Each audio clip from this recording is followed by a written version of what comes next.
Hi, this is Mr. Guy, and I wanted to go over just some sample comparative advantage, absolute advantage problems. They're in the PowerPoint slides, and I just wanted to go over these and have you just review them and look at them. But I do want you to practice, practice, practice. So these are the one slide that we have that has Sarah and Megan can either do haircuts or perms. Then we have Justin and Tim can do flats or breaks. And then we have the third one, Hannah and Tim, washing dishes and vacuuming. And the last one was America and China doing computers or TVs. So in the PowerPoint, basically it asks, is this an input or an output question? Then it's to practice the other goes over, the other goes under, and then you're trying to find who's got the absolute advantage and who's got the comparative advantage. So we're going to look at each one of these and see what we have. So the first one we have Sarah and Mega. Sarah can do 2 haircuts and 1 perm. Megan can do 3 haircuts and 2 perms. So if you look at just numbers in this case, Megan has the absolute advantage in haircuts. 3 is greater than 2, 3 is more than 2, and Megan has the absolute advantage in perms. She can do 2 in an hour versus 1 for Sarah. So Megan is better at both, but we basically feel with specializing, doing one thing really well, and then trading, there's benefits to both. So what we're going to do now is look to see who's got the comparative advantage and who should specialize.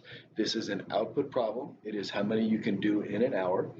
So output, the other goes over. So here we have the opportunity cost of hair. So for Sarah, the other is the perm. So that 1, this 1 goes over the 2. So it's 1/2 perm. And that's the other goes over. So under the perm side, the haircuts, the 2 goes over the 1, so it becomes 2 hair. And remember, they're both like reciprocal, so if one is 1/2 perm, the other is 2 hair. Now we're going to look at Megan and do the same thing with Megan. So the opportunity cost of 1 hair for Megan, the other goes over, so 2 goes over the 3. So you have 2/3 perm. And then automatically, since you know 1 is 2/3, the other is 3/2 hair. So this will be 3/2 hair. So then what you would do is look down the column for the opportunity cost of hair, who's got the lowest opportunity cost, the lowest fraction, the lowest number, and you circle that. 1/2 is less than 2/3. So then you'd say Sarah has the comparative advantage in hair, and then you look at perms. So you have 3/2 and 2, which is lower. 3/2 is lower than 2. So Megan would have the lower opportunity cost, the comparative advantage in doing perms. So that's the first problem. Now the second one is Justin and Tim. It's flats and breaks. So over here, Justin can do 4 flats and 8 breaks. Tim can do 1 flat and 5 breaks. So again, in this case, in the absolute advantage, Justin can do more flats, 4 versus 1 for Tim. So he's got an absolute advantage in flats. And then breaks, Justin can do 8 breaks and Tim can do 5. So Justin has the absolute advantage in both. He can do more. Again, it's an output. It's not how long it takes to do one or the resources to do one. It's how many they can do in a day and that kind of thing. So now we're going to do the same thing. It's output goes over. So the other goes over in this case. So we're going to be looking at Justin, the opportunity cost of flats. So right here is flats. The other is the break. So 8 goes over the 4. 8 goes over the 4. So then you would have 2 break. So 8 over 4 equals 2. And then when you know 2, then the other one is 1/2. But you can also look at it. You take the 4, put it over the 8. The other goes over. So then you would have 1/2 flat. So 2 breaks is the opportunity cost of 1 flat, or 1 break is 1/2 of a flat. And then with Tim, you do the same thing. So when you're looking at flats here, the other goes over for 5 goes over 1. So this is 5 break. And then over here in the opportunity cost of breaks, you take the 1 and put it over the 5. 1 is flat. So then you've got your opportunity cost. You pick the lowest one in each column. So you circled the lower one. So 2 is lower than 5. So Justin has got the comparative advantage in flats. And then you look at Tim. Tim has got the comparative advantage in breaks. 1/5 is less than 1/2. And they're both, it would be advantageous for them to specialize in what they do best and then trade. Now, Hannah and Tim, this is washing dishes and vacuuming. And how long does it take to wash a set of dishes? How long does it take to vacuum a room? So in this case, it's an input question.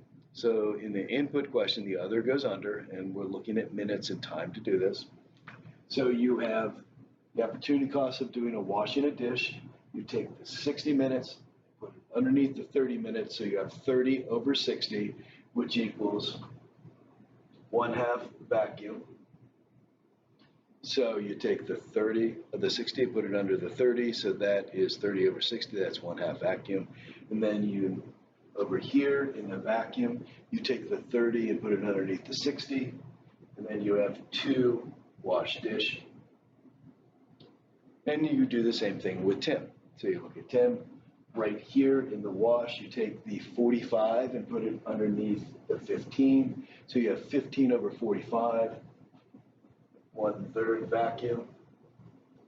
So that is 1/3 vacuum. And then you go over to the other side, you do right here is vacuum, you take the 15 and put it underneath the 45, then you have 3 wash dish. So you have 3 washing dishes. So now you're looking at lowest opportunity cost. Even though it's an input question, you look at the lowest one.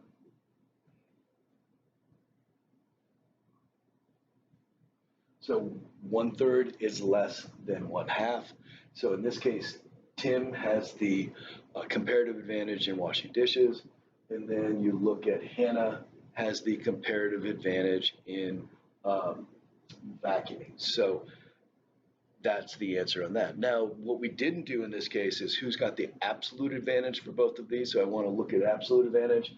So in this case, Tim can wash dishes in 15 minutes, where Hannah can do it in 30 minutes. Tim is quicker to do one, so Tim has got the absolute advantage in washing dishes. And then when you look at vacuuming one room, Tim can do it in 45 minutes, where Hannah can do it in an hour or 60 minutes. So Tim has the absolute advantage in vacuuming. So in this case, Tim has got the absolute advantage in both things, both services, washing dishes and vacuuming, but it's still with comparative advantage. Tim should be doing the washing the dish, and Hannah should be vacuuming. The last problem that we have is between the United States and China, America, China, and computers. So America can make 50 computers and 50 TVs. China can make 30 computers and 40 TVs. So in this case, America has the absolute advantage in computers. 50 is greater than 30. So America has the absolute advantage there. And then with TVs, 50 is greater than 40. So again, America's got the absolute advantage in producing TVs. So in this case, America's better in both, but in this case, we're going to look at who's got the comparative advantage. So it's pretty easy over here. It's 50 computers and 50 TVs.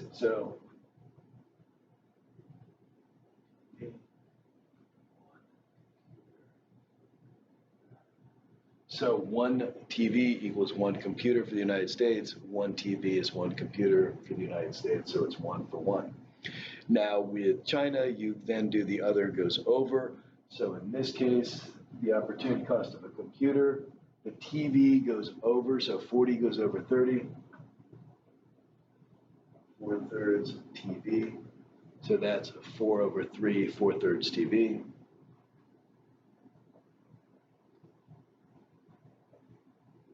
And then you have 3 goes over 4, or 30 goes over 40, so that's 3/4 computer. So now we look at and circle the lowest opportunity cost so we can get the comparative advantage. So one TV is less than 4/3 TV.